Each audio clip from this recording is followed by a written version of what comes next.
నమస్కారం victory media news కి స్వాగతం. ముందుగా హెడ్లైన్స్ చూద్దాం. పేదల జీవితాలలో ఆనందం వెల్లివిరియాలి. ఎన్నికలలో ఇచ్చిన మాట ప్రకారం పింఛన్లు 3000కి పెంచామని పేర్కొన్న ముఖ్యమంత్రి వైఎస్ జగన్మోహన్ రెడ్డి. ఏపీలో ప్రతి పథకం వెనుక ఓ స్కామ్ ఉంది. బీజేపీ ఏపీ అధ్యక్షురాలు పుందేశ్వరి తీవ్ర స్థాయి ఆరోపణ. విశాఖలోని కైలాసగిరికి మరో మకుటం. సైన్స్ అండ్ టెక్నాలజీ మ్యూజియం ఏర్పాటుకు శ్రీకారం. శంకుస్థాపన చేసిన మంత్రి Gudivada Amarnath. Miss and Mrs Visakha queens సందడి. కుటుంబ సభ్యుల ప్రోత్సాహంతో టైటిల్ గెలుచుకున్నానన్న విన్నర్ పావని. ఎన్నికలలో ఇచ్చిన మాట ప్రకారం పింఛన్లు 3000కు పెంచామని ముఖ్యమంత్రి వైఎస్ జగన్మోహన్ రెడ్డి పేర్కొన్నారు. పేదల జీవితాలలో ఆనందం వెల్లివిరియాలని తెలిపారు. తనను తాము పోషించుకోలేని పరిస్థితి ఎవరికి రాకూడదని అక్షరాల 66.34 లక్షల మందికి మంచి జరిగేలా పింఛన్లు అందిస్తున్నామని తెలిపారు. పెన్షన్ల కోసం దాదాపుగా నెలకు 2000 కోట్లు ఖర్చు చేస్తున్నామని తెలిపారు. పండగైనా సెలవైనా 1వ తేదీన పెన్షన్ అందిస్తున్నామని, జగనన్న సైన్యం వాలంటీర్లు పెన్షన్ పంపిణీ చేస్తున్నారని తెలిపారు. చంద్రబాబు పాలనలో పెన్షన్ కేవలం 1000 రూపాయలు మాత్రమే ఉండేదని, ఎన్నికల ముందు ప్రజలకు తాను హామీ ఇవ్వకుండా ఉంటే చంద్రబాబు పెన్షన్ పెంచేవాడా అని ప్రశ్నించారు. గతానికి ప్రస్తుత ప్రభుత్వానికి తేడాను గమనించాలని కాకినాడలో జరిగిన సభలో ప్రజలను సూచించారు. సంబంధించి కేవలం ఈ పెన్షన్లపై చేస్తా ఉన్న ఖర్చు నెల నెల అక్షరాల దాదాపుగా 2000 కోట్ల రూపాయలని కూడా చెప్పడానికి కూడా సంతోషపడతా ఉన్నా.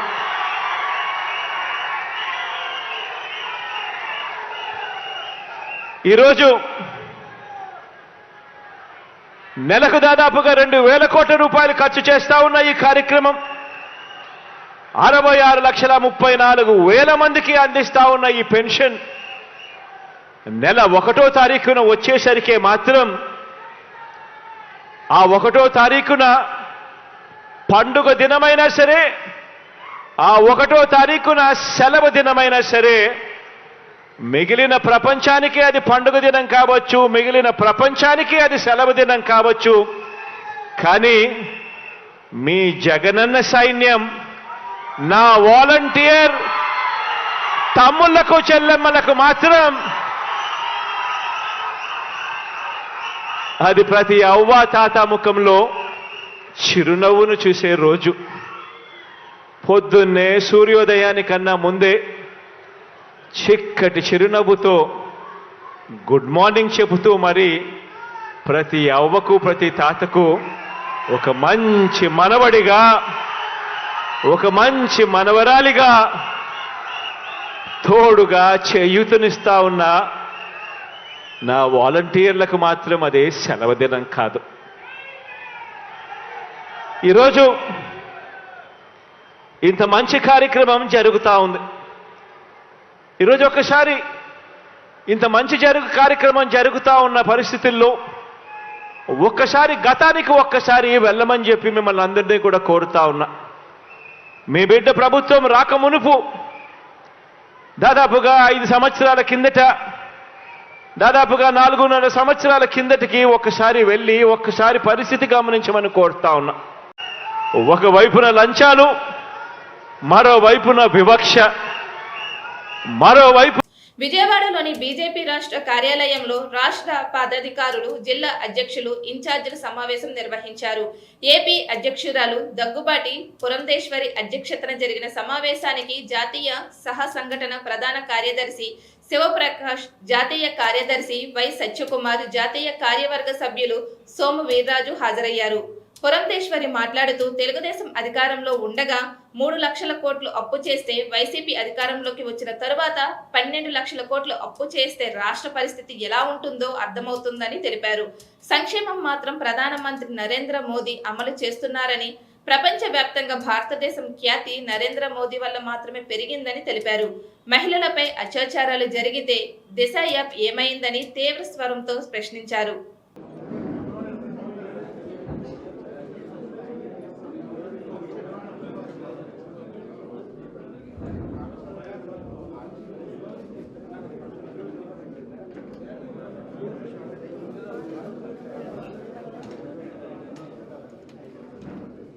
ఆంధ్ర రాష్ట్ర భారతీయ జనతా పార్టీ పదాధికారులు సోదరిమణులకి ప్రతి ఒక్కరికి ముందుగా పేరు పేరున నా నమస్కారం. సాధారణంగా పదాధికారుల సమావేశం అనేది మనం తరచూ చేసుకుంటూ ఉంటాం. ఎన్నికలకి వెళ్తున్నటువంటి సందర్భంలో బహుశా ఇది మనకి ఈ యొక్క ఎన్నికల ముందు చివరి సమావేశం అవుతుంది, కార్యవర్గ సమావేశం. సాధారణంగా కార్యవర్గ సమావేశం జరిగినప్పుడు అనేక అంశాల మీద చర్చిస్తూ ఉంటాం. ప్రధానంగా ఏంటంటే సంస్థాగతపరమైనటువంటి అంశాలు, అంటే పార్టీ సంస్థాగతంగా ఏ మేరకు బలంగా ఉంది అని విశ్లేషించుకోవడం, ఏమన్నా దాంట్లో ఏమన్నా చర్యలు తీసుకోవాలంటే ఏ విధంగా చర్యలు తీసుకుంటూ ముందుకు వెళ్ళాలి అనేటువంటి అంశాలు. అదేవిధంగా రాజకీయ కోణం నుండి కూడా ఇప్పుడున్నటువంటి ఎన్నికల ముందు ఉన్నటువంటి సమీకరణలు ఎలాగున్నాయి, మనం ఏ రకమైనటువంటి కార్యాచరణతోటి వెళ్ళాలి, మన కార్యకర్తల ఆలోచనలు ఎలా ఉన్నాయి అనేటువంటి విషయాల్ని సాధారణంగా ఎన్నికలకి ముందు జరుగుతున్నటువంటి కార్యవర్గం కాబట్టి ఈ విషయాలన్నీ కూడా మనం విశ్లేషించుకుంటాం. విశాఖ నగరంలోని స్థానిక కైలాసగిరిపై నిర్మించనున్న అడ్వాన్స్ సైన్స్ అండ్ టెక్నాలజీ మ్యూజియంకు రాష్ట్ర పరిశ్రమల శాఖ మంత్రి గుడివాడ అమర్నాథ్ మంగళవారం శంకుస్థాపన చేశారు.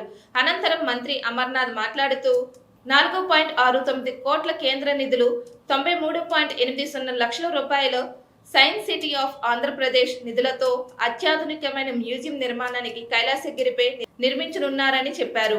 పర్యాటక ప్రాంతమైన విశాఖ నగరానికి ఈ మ్యూజియం తలమానికంగా నిలవబోతుందని ఆయన తెలిపారు. సంవత్సర కాలంలో ఈ మ్యూజియం నిర్మాణాన్ని పూర్తి చేసి వివిధ రాష్ట్రాల నుంచి విశాఖకు వచ్చే పర్యటనకు కొత్త అట్రాక్షన్ గా తీసుకువస్తున్నామని తెలియజేశారు. సమాజ సిద్ధ అందాల నగరమైన విశాఖ నగరాన్ని 30 ఏళ్లుగా అనేక హంగులు కల్పిస్తున్నామని, ముఖ్యమంత్రి జగన్మోహన్ రెడ్డి ఈ ప్రాంతాన్ని మరింత సుందరీకరణంగా మార్చాలనే ఆలోచనతో ఉన్నారని అమర్నాథ్ తెలియజేశారు.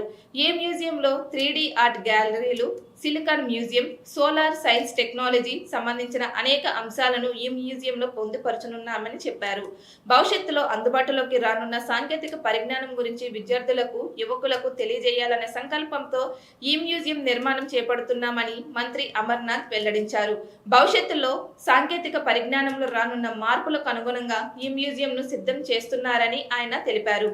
ఈ కార్యక్రమంలో ఎమ్మెల్యేసి పరుదు Kalyani, science city of Andhra Pradesh CEO doctor K Jayarama Reddy, జిల్లా కలెక్టర్ డాక్టర్ ఏ Mallikarjun, బిఎంఆర్డీఓ joint commissioner Ravinder, secretary D కీర్తి, స్థానిక కార్పొరేటర్ కేరుకొండ వెంకటరత్న, స్వాతి తదితరులు పాల్గొన్నారు. గౌరవ అధికారులు అందరం కూడా దీనికి శంకుస్థాపన చేసి రానున్నటువంటి సంవత్సర కాలంలో దీన్ని పూర్తి చేసి విశాఖపట్నం పరిసర ప్రాంతాల నుంచి, అలాగే విశాఖపట్నానికి వచ్చిస్తున్నటువంటి టూరిస్టులకి కొత్త అట్రాక్షన్గా దీన్ని వారికి అందుబాటులోకి తీసుకురావాలన్నటువంటి ఉద్దేశంతో చేపడుతున్నటువంటి కార్యక్రమం.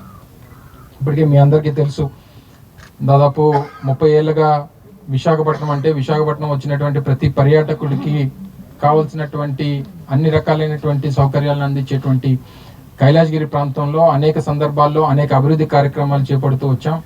గడిచినటువంటి 2 ఏళ్ల క్రితం కూడా గౌరవ ముఖ్యమంత్రి గారి చేతుల మీదుగా కూడా కొన్ని అభివృద్ధి కార్యక్రమాలు ఇక్కడ ప్రారంభోత్సవాలు కూడా చేసినటువంటి సందర్భాన్ని మీ అందరికీ గుర్తు చేస్తూ, సైన్స్ సిటీ ఆఫ్ ఆంధ్రప్రదేశ్ ప్రభుత్వం తరపు నుంచి 1 కోటి రూపాయలు, అలాగే కేంద్ర ప్రభుత్వం మినిస్ట్రీ ఆఫ్ కల్చర్ నుంచి 3.5 కోట్ల రూపాయలు వెచ్చించి 4.5 కోట్ల రూపాయలతో ఈ మ్యూజియంని ఏర్పాటు చేయాలని చెప్పి ప్రభుత్వం నిర్ణయం తీసుకుంది. దీంట్లో భాగంగా 3D ఆర్ట్ గ్యాలరీ కానీ, ఆగ్మెంటెడ్ రియాలిటీకి సంబంధించినటువంటి అంశాలు కానీ, అలాగే సిలికా స్టాచ్యూస్, అలాగే solar exhibits, space exhibits, ISRO నుంచి వీటిని కూడా తీసుకొని వచ్చి పెట్టాలనేటువంటిది, సైన్స్ వర్కింగ్ మోడల్స్ కూడా కొన్ని ప్రాక్టికల్గా ముఖ్యంగా ఎక్కువ మంది పిల్లలకి అట్రాక్టివ్గా ఉండేటువంటి విధంగా ఈ సైన్స్ అండ్ టెక్నాలజీ మ్యూజియంని ఏర్పాటు చేయాలని చెప్పి ప్రభుత్వం నిర్ణయం తీసుకొని వస్తున్నటువంటి కొత్త జనరేషన్స్కి లేదా ఫ్యూచర్ ఏ రకంగా ఉండబోతుంది, ఫ్యూచర్ టెక్నాలజీస్ ఏ రకంగా ఉండబోతా ఉన్నాయి, future టెక్నాలజీస్కి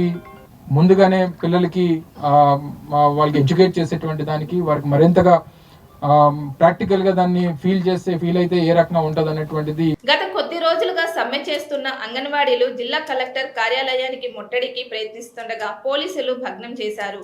anganwadi workers and helpers వారి హామీలు డిమాండ్లు నెరవేర్చాలని కొద్ది రోజులుగా జీవీఎంసీ గాంధీ విగ్రహం వద్ద చేస్తున్న సమ్మె బుధవారానికి 23వ రోజుకు చేరుకుంది. సమస్యల పరిష్కారానికి ప్రభుత్వం దిగిరాకపోవడంతో జిల్లా కలెక్టర్ కార్యాలయానికి ముట్టడి అంగన్వాడీలు, నాయకులు, మహిళలు పెద్ద ఎత్తున జీవీఎంసీ గాంధీ విగ్రహం నుండి ర్యాలీగా బయలుదేరారు. దీంతో పెద్ద ఎత్తున పోలీసులు అక్కడికి చేరుకొని వారిని అడ్డగించారు. ఈ నేపథ్యంలో పోలీసులు, అంగన్వాడీలకు మధ్య తోపులాట, వాగ్దానం జరిగింది.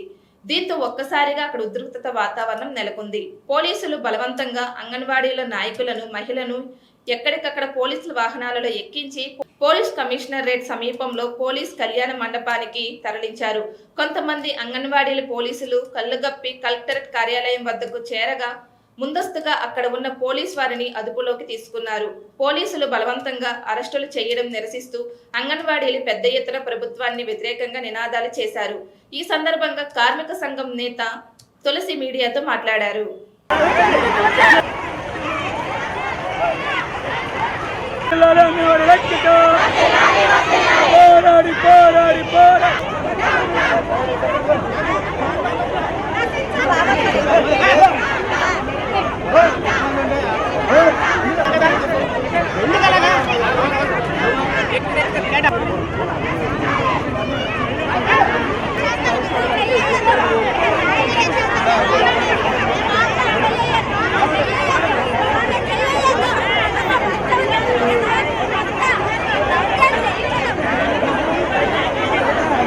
రోజుకి 23 రోజులుగా అంగన్వాడీ సమ్మె సాగుతుంది. అయినప్పటికీ కూడా రాష్ట్ర ప్రభుత్వం నుండి ఎటువంటి చర్చలు జరపలేదు. అంగన్వాడీల న్యాయమైన డిమాండ్లు పరిష్కరించే దిశగా వెళ్ళలేదు.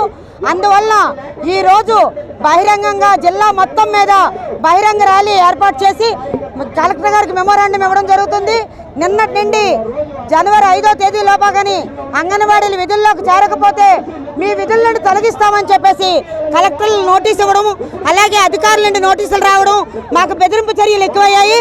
అందువల్ల ఈరోజు కలెక్టర్ గారి దగ్గర తెలుసుకుందాము, ఎందుకు బెదిరిస్తున్నారు అంగన్వాడీల్ని, అంగన్వాడీలు ఏమైనా గొంతమ్మ కోరికలు కోరారా, న్యాయమైన డిమాండ్స్ కదా అడుగుతున్నారు. ఈరోజు ఆ న్యాయమైన డిమాండ్స్ తీర్చకపోయింది కాకుండా మాకెందుకు బెదిరిస్తున్నారని చెప్పేసి అడగడం కోసమే ఈరోజు జిల్లా మొత్తం, జిల్లా వ్యాప్తంగా కూడా ఇక్కడ నుండి ర్యాలీగా బయలుదేరి కలెక్టర్ ఆఫీస్కి వెళ్ళి కలెక్టర్ ఆఫీసర్ శాంతియుతంగా ధర్నా చేద్దామని పిలుపునిచ్చాము. అయినప్పటికీ కూడా పోలీసులందరూ మోహరించి మమ్మల్ని ఏదో దగాకోరులాగా, దొంగల్లాగా చూసుకొని ఇంతమంది పోలీసులు మోహరించి మమ్మల్ని అవమానపరిచే విధంగా ఈ రోజు పోలీస్ సిబ్బంది అంతా కూడా ఉన్నది. దానంతటికీ మేము భయపడము. అంగన్వాడీలు ఎక్కడా కూడా అదరం చెదరమనే నినాదంతో వెళ్తున్నాము. ఈ రోజు మీరేం చేసుకుంటారో చేసుకోండి, మాకు ఒకరు అరెస్ట్ చేసే పద్ధతే కానీ అయితే మేము ఎన్ని రోజులైనా సరే పోలీస్ స్టేషన్లోనే సమ్మె చేస్తామని, మేము వెనుతిరిగేది లేదని కూడా ఈ రాష్ట్ర ప్రభుత్వాన్ని తెలియజేస్తున్నామండి. మాకైతే బోధన ఏర్పాట్లే కాదు, సమ్మె చేసుకోవడానికి స్థలాన్ని కూడా అక్కడే ఏర్పాటు చేయండి. మేము ఎన్ని రోజులైనా మా డిమాండ్స్ అంగీకరించే వరకు కూడా పోలీస్ స్టేషన్లోనే కూర్చొని ధర్నా నిర్వహిస్తామని చెప్పేసి ఈ రాష్ట్ర ప్రభుత్వాన్ని తెలియజేస్తున్నామండి. రాజన్న ఆటోనగర్ స్థలాన్ని అధికార పార్టీ పెద్దలు, ఎమ్మెల్యే, జిల్లా మంత్రి, కలెక్టర్ కాజేయాలని చేస్తున్న కుట్రల కుతంత్రాలు ఆపేసి ఆటో నిర్మాణ పనులు వెంటనే ప్రారంభించాలని సిఐటియు జగదాంబ జోన్ ప్రధాన కార్యదర్శి కేవీపీ చంద్రమౌళి డిమాండ్ చేశారు. కార్మికులు ఉపాధి కాపాడాలని ఈ రోజు జరిగిన విలేకరుల సమావేశంలో డిమాండ్ చేశారు. ఈ మేరకు బుధవారం ఉదయం జగదాంబ జంక్షన్ సిఐటియు కార్యాలయంలో ఏర్పాటు చేసిన మీడియా సమావేశంలో ఆయన మాట్లాడుతూ 10,000 కుటుంబాలకు అన్నం పెడుతున్న ఆటోమొబైల్ పార్ట్స్ స్క్రాప్ కార్మికుల స్క్రాప్ షాపులను నగర శివారులకు తరలించాలని పాలకులు ప్రకటన చేస్తున్నారని తెలిపారు. షాపులు యాజమాన్యులకు జీవీఎంసీ అధికారులు నోటీసులు పంపడం, పెనాల్టీలు వేస్తున్నారని తెలిపారు. టీడీపీ ప్రభుత్వ హయాంలో ఆటో నగర్ కోసం కొననం గ్రామంలో స్థలం 1777 ఎకరాల కేటాయిస్తూ జీవో జారీ చేయడం జరిగిందని తెలిపారు. కానీ ఇంతవరకు ఆటో నిర్మాణ పనులు ప్రారంభం కాలేదని వాపోయారు. వైసీపీ ప్రభుత్వం వచ్చిన తరువాత రాజన్న ఆటోనగర్ పేరిట ఆటోనగర్ నిర్మాణ పనులు ఆంధ్రప్రదేశ్ ఇండస్ట్రియల్ ఇన్స్పెక్టర్ కార్పొరేషన్ అప్పగించిందని, దానికి కావలసిన నిధులు కూడా కేటాయించిందని అధికారులు చెప్పడం తప్ప ఆచరణలో ఎటువంటి పనులు జరగలేదని తెలిపారు. హఠాత్తుగా షాపులు తొలగిస్తే తామంతా వీధిన పడతామని కార్మికులు కలెక్టర్కి అనేక సార్లు విన్నపాలు ఇచ్చినా ఫలితం దక్కలేదని తెలిపారు. కలెక్టర్, వైసీపీ నాయకులు, ఎమ్మెల్యే కుమ్మక్కై స్థలాన్ని కాజేయడానికి కుట్ర చేస్తున్నారని అనుమానం ఉందని తెలిపారు. స్థలాన్ని కాజేయాలని చూస్తే కార్మికులు చూస్తూ ఊరుకోరని, కాబట్టి ఎన్నికల ముందు కార్మికులు ఆగ్రహానికి గురి కాకుండా ఆటోనగర్ నిర్మాణ పనులు వెంటనే ప్రారంభించాలని విజ్ఞప్తి చేశారు. ఈ సమావేశంలో జాయింట్ కలెక్టర్ కె గణేష్, ఉపాధ్యక్షులు వై రాజు తదితరులు పాల్గొన్నారు. 2018 ఇక్కడ జీవో 2018 నుంచి శాంక్షన్ అయింది. 19లో జీవో వచ్చింది. ఆ 19లోనే మళ్ళీ రాజన్న ఆటో నగర్గా మార్చారు. ఇంతవరకు ఇవ్వలేదు. అలా నేనే కలెక్టర్ గారికి తెలుగుదేశం ప్రభుత్వం అధికారంలో ఉన్నప్పుడు కనుమం గ్రామంలో 157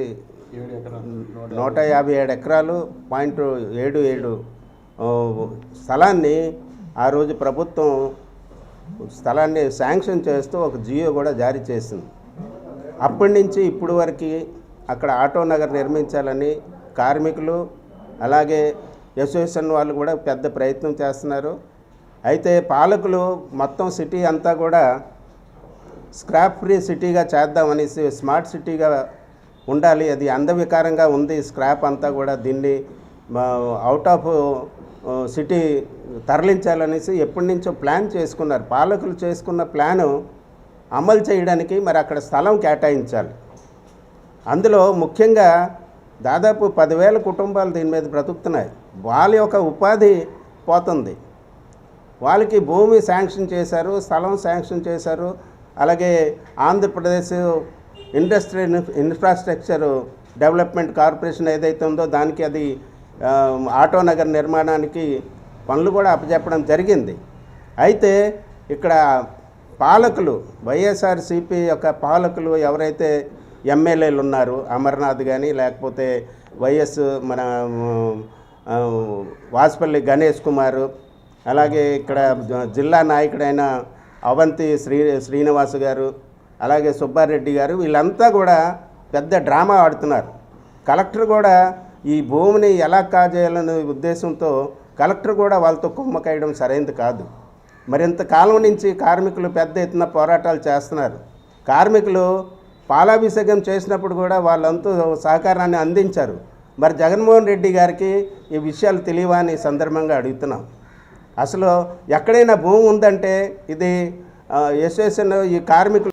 శ్రీ సాయి విఘ్నేష్ మెడికల్ పాలిక్లినిక్, ఎమర్డాట్ మెడికల్ టూరిజం, శ్రీ సాయి విఘ్నేష్ డయాగ్నో సెంటర్ చైర్మన్ గుండుగోలను ఇంద్రానిక్ సౌత్ వెమ్స్రస్టన్ అమెరికన్ యూనివర్సిటీ ఆధ్వర్యంలో ఇటీవల doctor of social work doctorate award ప్రదానం చేశారు.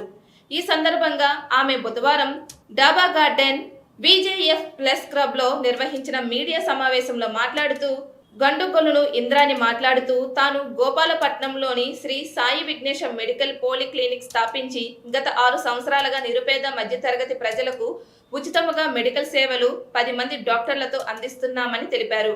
మెడికల్ టెస్టులు, ఎక్స్రేలు ప్రజలకు ఉచితంగా సేవలు అందిస్తున్నామని తెలిపారు. వైద్య రంగంలో పేద ప్రజలకు మెడిసిన్స్, టెస్ట్, ఎక్స్రేలు ఉచితంగా మెడికల్ సర్వీస్ చేస్తున్నామని తెలిపారు.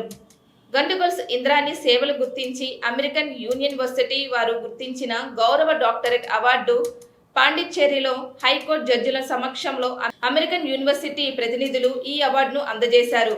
విశాఖలో ఈ డాక్టరేట్ పొందిన తొలి ఏకైక డాక్టర్ తానేనని అన్నారు.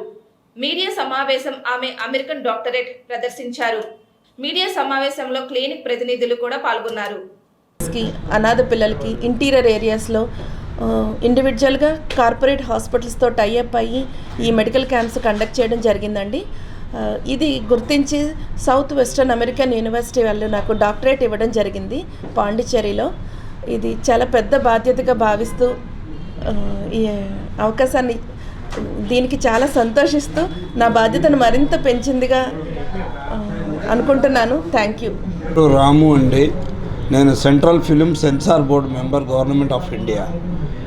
ఇక్కడ విశాఖపట్నానికి చెందిన శ్రీమతి గుండుగొలను ఇంద్రాణి గారికి అమెరికన్ సదరన్ యూనివర్సిటీ అమెరికా వాళ్ళు ఆమె చేస్తున్న మెడికల్ సర్వీస్కు గౌరవ డాక్టరేటు ప్రదానం చేశారు.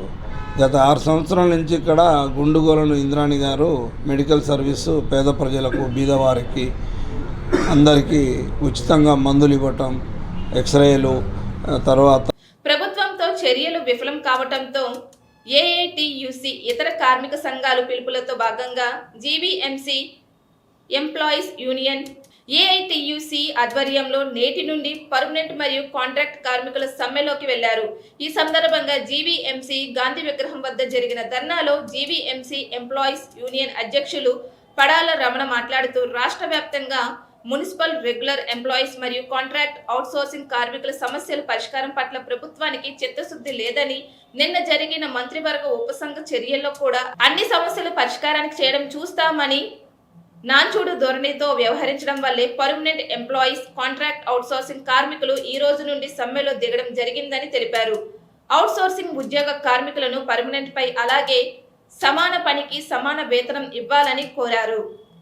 అయితే మంత్రుల పర్మనెంట్ సాధ్యం కాదని, సమాన పనికి సమానం వేతనం మున్సిపల్ కార్మికులకు చెల్లిస్తే అపాస్లో ఉన్న వారందరూ అడుగుతారని మెలిక పెట్టారు.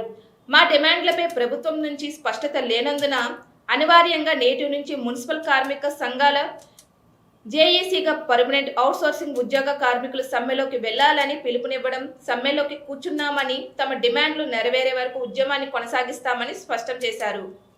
జీవీఎంసీ ఎంప్లాయీస్ యూనియన్ అధ్యక్షులు ఈరోజు అనివార్యంగా జీవీఎంసీలో అన్ని జోనల్ కార్యాలయంలో ఉన్నటువంటి ఉద్యోగులు కూడా ఇవాళ సమ్మెలో ఉన్నాం. రెగ్యులర్ ఉద్యోగులైతే, కాంట్రాక్ట్ అయితే ఉద్యోగులు అయితేనేమి, ఇవాళ అవుట్సోర్సింగ్ కార్మికులందరూ కూడా సమ్మెకి దిగాల్సి వచ్చింది.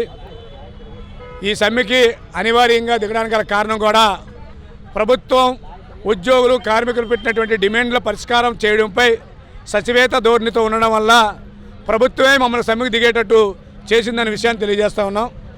ఎందుకంటే ఏఐటీసీ ఆధ్వర్యంలో రాష్ట్ర వ్యాప్తంగా ఉన్నటువంటి మున్సిపల్ రెగ్యులర్ ఎంప్లాయీస్ కానీ, కాంట్రాక్ట్ అవుట్సోర్సింగ్ కార్మికుల విషయంలో కానీ పలు డిమాండ్ల మీద రాష్ట్ర ప్రభుత్వానికి, మున్సిపల్ అడ్మినిస్ట్రేషన్కి సమ్మె నోటీస్ ఇవ్వడం జరిగింది.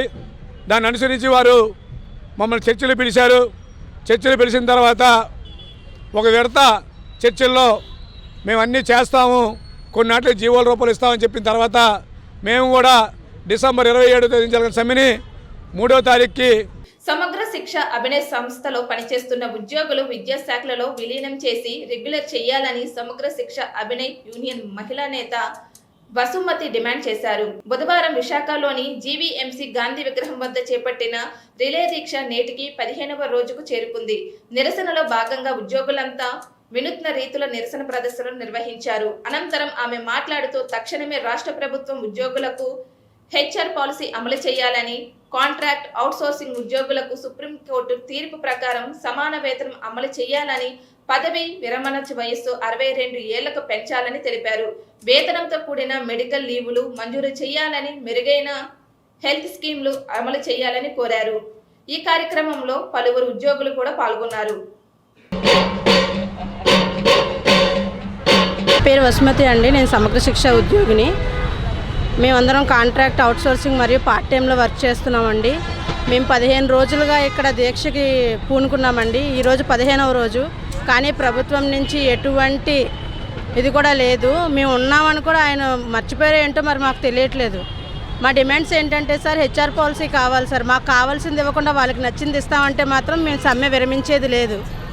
ఇంకా కొన్ని రోజుల్లో ఎలక్షన్స్ ఉన్నాయి. అది ఆయన గుర్తుపెట్టుకొని మాకు ఆయన ఏదైతే హామీలు ఇచ్చాడో అవన్నీ నెరవేరిస్తే బాగుంటుందని కోరుకుంటున్నాం సార్. ఫ్యాషన్ రంగంపై ఉన్న ఇష్టంతో పాటు తన కుటుంబ సభ్యులు సంపూర్ణ సహకారంతోనే తాను మిస్ అండ్ మిసెస్ క్వీన్ పోటీలలో మిస్ కేటగిరీలో మిస్ విశాఖ క్వీన్ 2023 విజేతగా నిలిచానని పావని తెలిపారు. బుధవారం విశాఖ పౌర గ్రంథాలయంలో క్వీన్ ఈవెంట్స్ పోటీలలో విజేతగా ట్రోఫీని సాధించిన నేపథ్యంలో సక్సెస్ మీట్ నిర్వహించారు. ఈ సందర్భంగా ఏర్పాటు చేసిన మీడియా సమావేశంలో ఆమె మాట్లాడుతూ ప్రస్తుతం చాలా మంది మహిళలు ఫ్యాషన్ రంగంలో రావాలంటే భయపడుతున్నారని, ఎక్కడ ఎటువంటి ఇబ్బంది లేకుండా కెరియర్పై ఇష్టంతో ఈ పోటీలలో పాల్గొన్నానని, ఈ పోటీలలో తన ప్రతిభను గుర్తించి తనను విజేతగా ఎంపిక చేశారని తెలిపారు. తాను ఈ పోటీలలో పాల్గొనేందుకు నా కుటుంబ సభ్యులు సహకారం అన్ని వేళలా అందించారని తెలిపారు. అపోహాలు ఎననాడి ప్రతి ఒక్కరూ ఫ్యాషన్ రంగంలోకి రావాలని ఆకాంక్షించారు. అయితే చాలా మంది మహిళలు, యువతులలో టాలెంట్ ఉన్నప్పటికీ కుటుంబ సభ్యులు సహకారం లేని కారణంగా వారిలో ఉన్న కళను ప్రదర్శించలేకపోతున్నారని వాపోయారు. ఈ కారణంగా చాలా మంది మరుగున పడిపోతున్నారని, అటువంటి వారికి ఆదర్శంగా ఉండాలనే ఆలోచనతోనే తాను ఈ పోటీలో పాల్గొన్నట్లుగా పావని తెలిపారు. క్వీన్ ఈవెంట్స్ నిర్వాహకురాలు ఉషారాణి మాట్లాడుతూ, విశాఖలో చాలా మంది మహిళలు టాలెంట్ ఉన్నవారు ఉన్నారని, వారిని ఫ్యాషన్ రంగానికి పరిచయం చేయాలనే ఈ తరహా కార్యక్రమాలు నిర్వహిస్తున్నామని, ఈ కార్యక్రమంలో పలువురు విజేతలు, సభ్యులు పాల్గొన్నారు.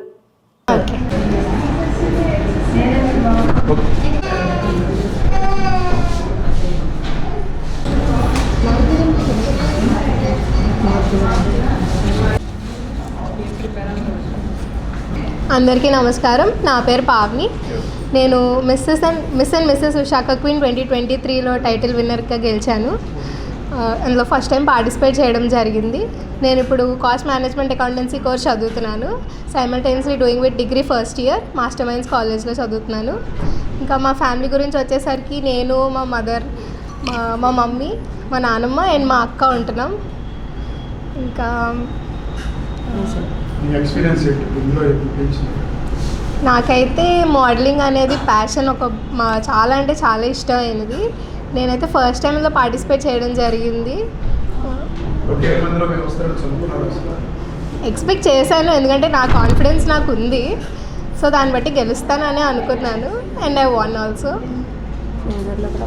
ఫర్దర్లో కూడా ఇంకా నేను పార్టిసిపేట్ చేయడం జరుగుతుంది, ఎందుకంటే నా ప్యాషన్ వైపు నేను వెళ్ళాలనుకుంటున్నాను కాబట్టి. నమస్కారం, నా పేరు ఉషారాణి, క్వీన్ ఈవెంట్ ఆర్గనైజర్ని.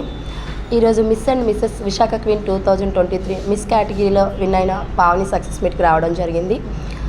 మిస్లో చాలామంది కంటెస్టెంట్ చాలా టఫ్ కాంపిటీషన్ ఇచ్చినప్పటికీ కూడా తను మొదటి నుంచి కూడా చాలా తన బెస్ట్ ఇస్తూ వచ్చింది. ప్రతి రౌండ్లో కూడా తనకి ఎవరు సాటి లేరు అన్నట్టు చేసింది. సో ఫైనల్గా విన్నర్గా నిల్చుంది. నాకైతే చాలా హ్యాపీగా ఉంది. సో మా క్వీన్ ఈవెంట్ తరఫున మిస్కి అలానే మిస్సెస్కి దీర్ఘకాలికంగా పెండింగ్ లో ఉన్న ఆర్థిక పరమైన సమస్యలు వెంటనే పరిష్కరించాలని ఆంధ్రప్రదేశ్ ఐక్య ఉపాధ్యాయ ఫెడరేషన్ విశాఖ జిల్లా ఆధ్వర్యంలో యూటీఎఫ్ ఫోర్స్ బాట ఆందోళన కార్యక్రమంలో భాగంగా విశాఖ జీవీఎంసీ గాంధీ దగ్గర వద్ద నిరసన దీక్ష చేపట్టారు. ఈ సందర్భంగా జిల్లా కార్యదర్శి దుర్గారత్నం మాట్లాడుతూ, ఎన్నికలలో ఇచ్చిన హామీల ప్రకారం సీఎం జగన్మోహన్ రెడ్డి తక్షణమే అమలు చేయాలని కోరారు. 11వ పిఆర్జీసీ బకాయిలు తక్షణమే చెల్లించాలని డిమాండ్ చేశారు. పెండింగ్ ఆర్థిక సమస్యలను వెంటనే పరిష్కరించాలని, లేని ఎడల ఉద్యమాన్ని ఉధృతం చేస్తామని స్పష్టం చేశారు.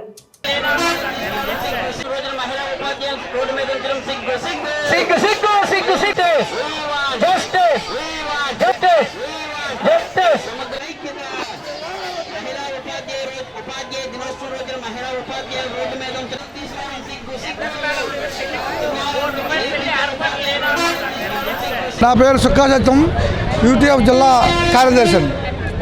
ఈ ఎన్నికల్లో ఇచ్చినటువంటి హామీని మన ముఖ్యమంత్రి గారు నెరవేర్చకుండా తమ ఇష్టం వచ్చినట్టు ఆనాడేమో ముద్దులు పెట్టి ఈనాడేమో పిడిగుద్దులు గుద్దడం చూస్తున్నాం. మాకు ఉపాధ్యాయులకు చెల్లించాల్సిన పిఎఫ్ బకాయిలు కానీ, పిఆర్సీ బకాయిలు కానీ, అదేవిధంగా ఏపీజీఎల్ బకాయిలు కానీ ఇంతవరకు చెల్లించట్లేదు. మీ ఇంతవరకు ఏపీజీఎల్ కానీ పిఎఫ్ కానీ దరఖాస్తులు పెట్టి సుమారు సంవత్సరం అయింది. అదేవిధంగా ఈ ఎర్నల్ లీవ్స్ కూడా మేము అప్లై చేసి సుమారు 1 year అయింది. ఆ బకాయిలన్నీ కూడా వెంటనే చెల్లిస్తారని మేము ఉపాధ్యాయుల తరఫున కోరుకుంటున్నాం. గ్రేటర్ విశాఖ మున్సిపల్ కార్పొరేషన్ నీటి సరఫరా విభాగంలో పనిచేస్తున్న కాంట్రాక్ట్ వర్కర్లను సమాన పనికి సమాన వేతనం అందించాలని కోరుతూ సమ్మె చేపడుతున్నారు. దీనిలో భాగంగానే బుధవారం జీవీఎంసీ గాంధీ విగ్రహం వద్ద నిరసన చేపట్టారు. ఈ సందర్భంగా యూనియన్ నాయకులు శ్రీనివాసరావు, సత్యారెడ్డిలు మాట్లాడుతూ, సెమీ స్టీల్డ్ వర్కర్లు తక్షణమే పూర్తి స్థాయిలో వారి అర్హతను బట్టి జీతాలు ఇవ్వాలని, కాంట్రాక్ట్ వర్కర్స్లకు కూడా హెల్ప్ ఎలవెన్స్ అందించాలని డిమాండ్ చేశారు. ఈ నిరసన కార్యక్రమంలో పలువురు నీటి సరఫరా ఉద్యోగులు పాల్గొన్నారు.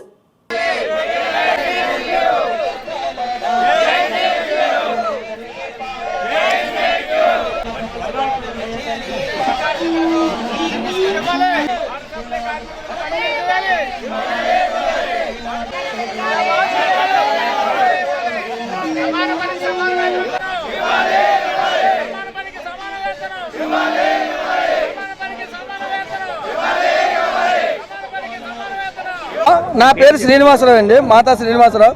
మాకు జగనన్న మాట తెప్పడం మనం తెప్పడం అని చెప్పారు ఆయన పాదయాత్రలో. వచ్చిన వాళ్ళకి అందరికీ పర్మనెంట్ చేస్తున్నాం, కాంట్రాక్ట్ కార్మికులు కానీ చెప్పారు. ఇచ్చిన జీతం తక్కువ, మాకు ఇచ్చిన అమ్మఒడి కానీ పెన్షన్స్ కానీ ఇవన్నీ మా ఇంట్లో వాళ్ళకి కట్ అయిపోయి ఇచ్చిన జీతంతో అరాకోత జీతంతో మేము ఏం బతకాలి, ఏది జరగాలి?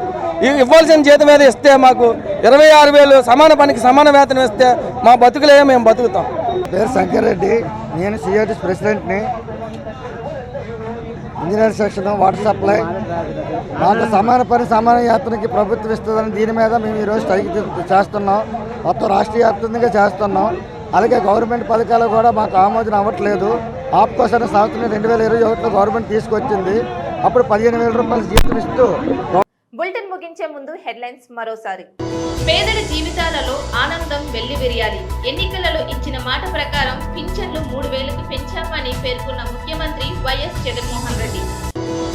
ఏపీలో ప్రతి పథకం వెనుక ఓ స్కామ్ ఉంది. బీజేపీ ఏపీ అధ్యక్షురాలు పుందేశ్వరి తీవ్ర స్థాయి ఆరోపణ. విశాఖలోని కైలాసగిరికి మరో మకుటం. సైన్స్ అండ్ టెక్నాలజీ మ్యూజియం ఏర్పాటుకు శ్రీకారం. శంకుస్థాపన చేసిన మంత్రి Gudivada Amarnath. Miss and Mrs Visakha queen సందడి. కుటుంబ సభ్యుల ప్రోత్సాహంతో టైటిల్ గెలుచుకున్నానన్న విన్నర్ పావని. ఇది ఇవాల్టి బులెటిన్. మరొక బులెటిన్లో మళ్ళీ కలుద్దాం. అంతవరకు సెలవు, నమస్తే.